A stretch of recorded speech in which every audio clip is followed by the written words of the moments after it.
Mercedes take a 50-year break and then come back and win 7 straight titles. But Ferrari and McLaren can't get one good car for an entire season or make smart decisions for an entire season. I'm fed up of just saying I should have done better and I should have done this and I could have done that and whatever, so I don't care.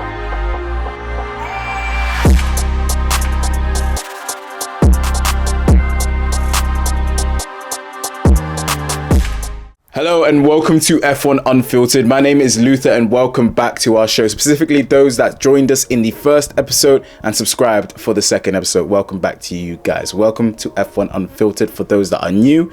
If you want more about what this show is, go back to our first video and check it out there. I give you a full explainer of what you can expect to see from us here. So today we're going to start off by talking about the fastest car in Formula 1, the best team in Formula 1, the team that has won less races than Mercedes this season, McLaren, and specifically the problem they have with Lando Norris. I'm gonna give you guys a quick fun fact about McLaren and specifically Lando no-wins. Lando has started on pole 5 times in his career. 5 times, that's a good amount of times to start on pole. But guess what? Guess the amount of times those pole position starts have led to him being first after the first corner. 0 times Lando Norris has started on pole and led the race during the first corner. Do you want to hear some of those positions where he was after the first corner, after starting in first? Here's what he looks like through turn 1 in his career so far. So just look at this season, just this season alone. In Hungary, he started on pole. By the first corner, he was 3rd.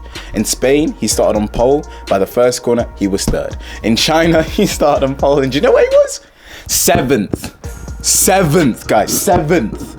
That's how bad it's been for Lando Norris. And then you look at previous seasons, like in Brazil in 2023, where he started on pole. By the end of the first corner, he was 2nd. By the end of the first lap, he was 3rd. Sochi 2021, the famous rain race, where he threw away a win. He started on pole. By the end of the first corner, he was 2nd. Who would have overtaken him? His former teammate, Carlos Sainz. And it's not just me that thinks that Lando Norris is throwing away these wins. We've heard him speak with frustration after Silverstone. This is what he had to say about his season so far. Let's take a listen. I'm fed up of just saying I should have done better and I should have done this and I could have done that and whatever, so I don't care if it takes time. I don't want it to take time. I should be doing it now. We should be winning now. I should be making better decisions than what I'm making, so...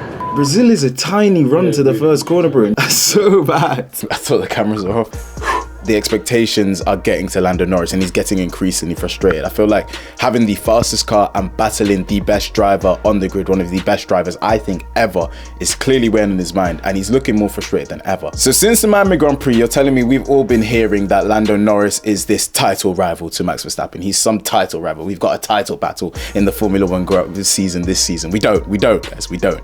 But since that time, we've been in this title battle. Max Verstappen has outscored Lando Norris by 25 points. He's a whole victory ahead of him. Oscar Piastri has outscored Lando Norris by 10 points. And Lewis Hamilton has outscored Lando Norris by 7 points. Is this your title rival? Lewis Hamilton in the last 3 weeks has more victories than title challenger, future world champion Lando Norris has in his 6-year F1 career. And I do want to give credit to Lando Norris because it has been a good season for him. You know, it's the first time we're seeing him battle at the front of the grid. And I'm not saying that he's bad. I'm just saying I expect more from him because if he is this driver that I'm told he is, if he is this future world champion, if he is this generational driver, there is no way in hell he should have 1 race win at the summer break. With that car, you've had the best car for the bigger portion of the season. You've had the fastest car on the grid, and you have 1 race win to show for it.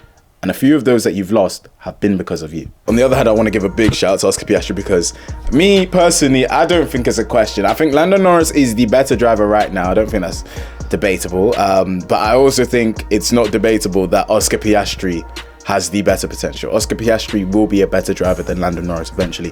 Oscar Piastri will give Zach Brown and Andrea Stella issues when they have to deal with who they want to pick as their future. Who are they going to build through? Who are they going to choose to lead them into the future? I don't think Lando Norris is the type to want to sit through that battle when Oscar Piastri becomes strong enough to battle with him.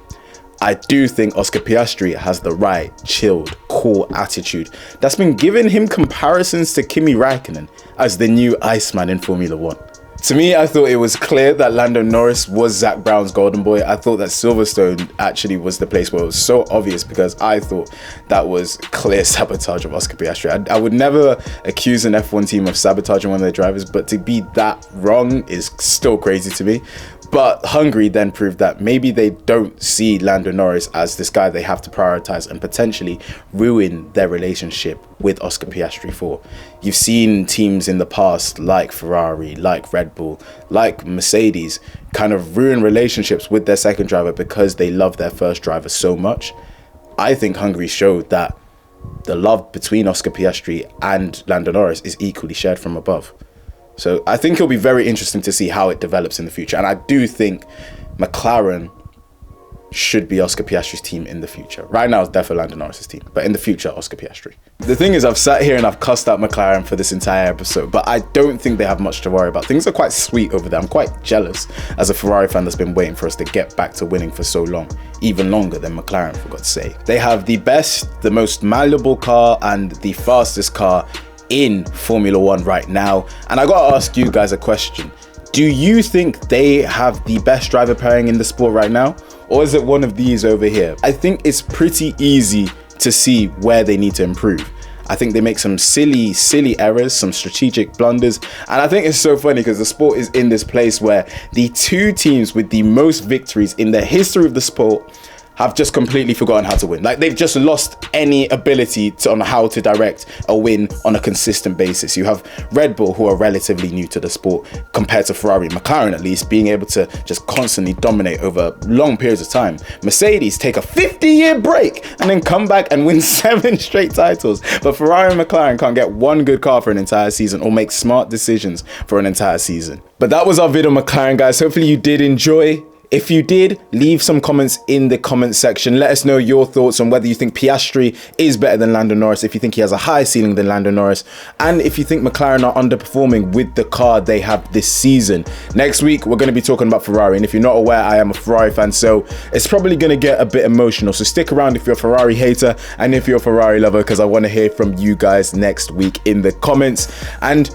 if you're new, subscribe. Hopefully I did make you want to stay around. This is entirely self-funded, so a super thanks would go a long way. We really would appreciate that. Thank you guys for listening. Stay tuned for next week. It's been F1 Unfiltered. I've been Luther. Peace.